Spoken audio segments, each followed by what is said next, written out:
ibig, wag na nganing makakadlang sa kaginhawahan niya, ang aming kasalanan, ang aming kawalan at kauntiman.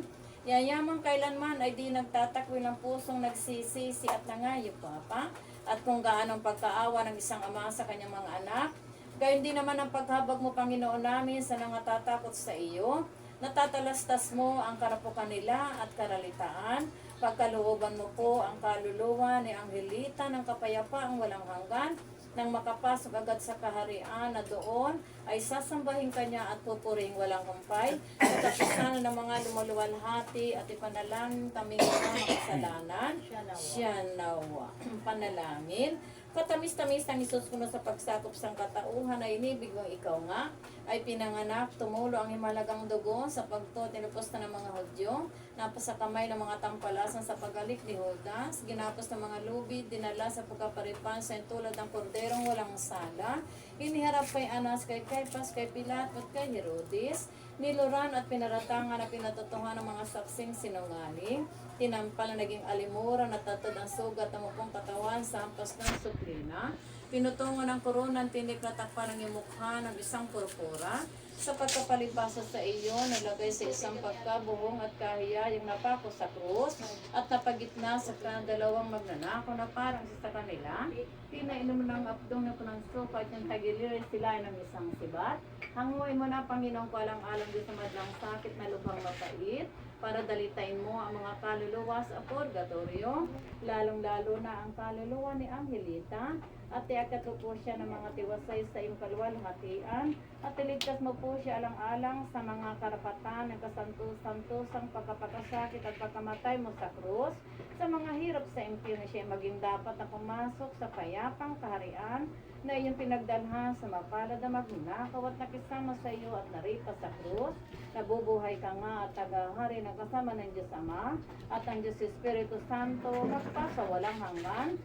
Siya nawa. Diyos na poon, Isu Kristo, Diyos na poon, Kristo, Kristo mahabag ka sa Kanya, Diyos Ama sa langit, Diyos Anak na tumubos ng sanglibutan, Santa Trinidad na tatlong person at isang Diyos, Panginoon, Kristo, Panginoon, Kristo, Kristo pakapakinggan mo siya, Diyos Ama sa langit, Diyos Anak na tumugos ng sanglibutan, Diyos Espiritu Santo, Santissima Trinidad na tatlong person at isang Diyos, Santa Maria, Santang Ina ng Diyos, Santang Berhen ng mga Berhen, Ina ni Kristo, Ina ng Grasya ng Diyos, Inang kasakdal-sakdalan, Inang walang malay sa kahalayan, Inang di malapitan ng masama, Inang walang karamdaman sa kasalanan, Inang kalinis-sinisan, Inang imakulada, Inang kaibig-ibig, Inang katakatakan,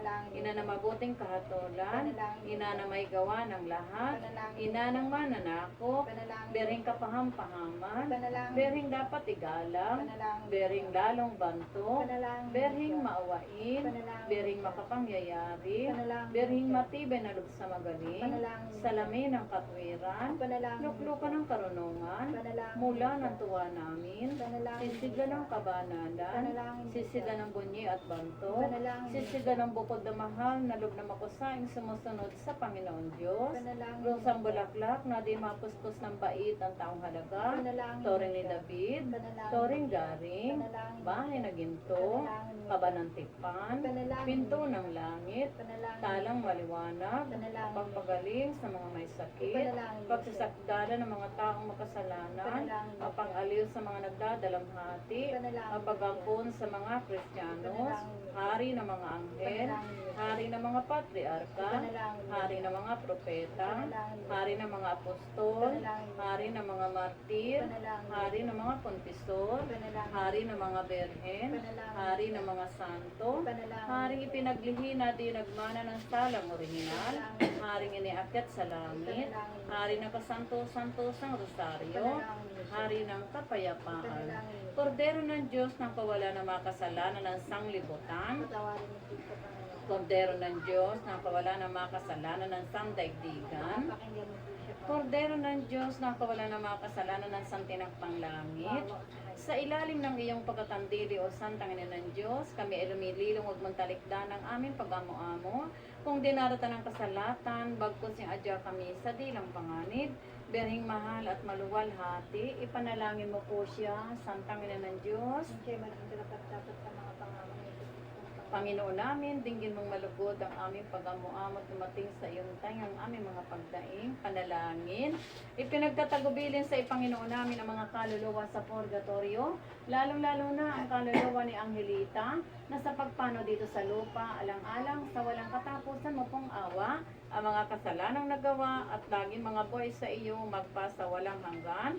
Siya nawa, daing at panambitan, mahabagin niyong masdan, purgatoryong parusahan. Kaluluwa niyo pakinggan, dahil niyo kahirapan. Kapatid naming binyag, galapin niyang kahirapan sa gitna ng kahapisan na tatali pa at kamay, kaya't kami kaawaan, idalangin sa may kapal. Kaluluwa niyo pakinggan, dahil niyo Apoy na makatutunan na dito'y nasasarahan sa isang pisik lamang sang mundo'y malulusaw, kaya nga pakimatyagan, ganitong kainitan. Kaluluwa niyo pakinggan, dahil niyo Walang sukat pagparisa ng hirap na dinaramdam at tusang walang kababoy sa purgatoryong tahanan, gaya ng gintong lagay sa kristol na tunawa. Kaluluwa niyo pakinggan, dahil niyo Isang dosang walang hanggang, kung Diyos ay di matingnan matutulad parusan o may kamatayan, kami inyong ipagdasal. Kaluluwa niyo pakinggan, dahil niyo Anak walang karamdaman, ama at kamag-anakan, asawang suwail naman, o aming karaingan, ayaw ninyong pakinggan, mga sama kami kaawaan. Kaluluwa niyo pakinggan, dahil niyo Nangagmanat tinagaka, na ginugulgulang yaman, ang sa kaluluwa'y di bagay at pinaliliban-liban sa laping pinaghirapan. Kaluluwa niyo pakinggan, dahil At kayong mga hinirang na mga pari sa altar, limutin kayo naman pagtangis namin pag-uwang, mangyari kaming alayan, obra sakripisyong mahal. Kaluluwa niyo pakinggan, dahil niyo Limos at mga dasal, misa pagdalaw sa altar, mangumpisan makinabang, penitensya at kapatawaran, itulong sa amin ti alay, kay Jesus na po ang mahal. Kaluluwa niyo pakinggan, dahil At niyo kami kailangan. gaganti naman, ngunit sa huling buhay, na di naman naliliban kung kami nagkakautang, pagkat Diyos na maalam, siya naming tinatawagan. Kaluluwa niyo pakinggan, dahil niyo kailangan. Ang sa arkanghel na saysay na langit aming kakamtan, kung anong lagay at bagay na itong nagkakapisan, sa binari ipagdasal kami sa Diyos na po ang mahal. Kaluluwa niyo pakinggan, dahil niyo kailangan. Maawain Diyos at maalam, dinggin ang panambitan. Kaluluwa niyo pakinggan, dahil niyo Ama namin, sumasalangit ka, sambahin ang ngalan mo, mapasa amin ang kaharian mo, sundin ang lumo dito sa lupa, para na sa langit. Bigyan niyo po kami ng aming kakain sa araw-araw at patawarin kami sa aming mga sala.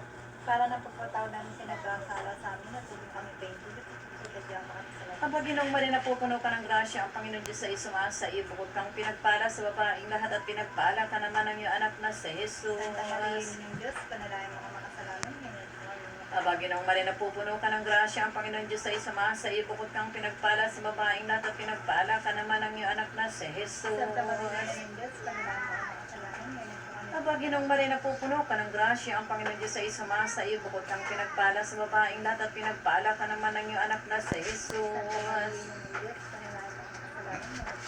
Luwalhati sa Ama, at sa Anak, at sa Diyos Espiritu Santo. Para namin mga hindi magpakailanman, Sa walang hanggan, siya nawa. Sumalangit ang kaluluwa ni Angelita na makapiling ng ating Ama at ng ating Panginoong Jesucristo.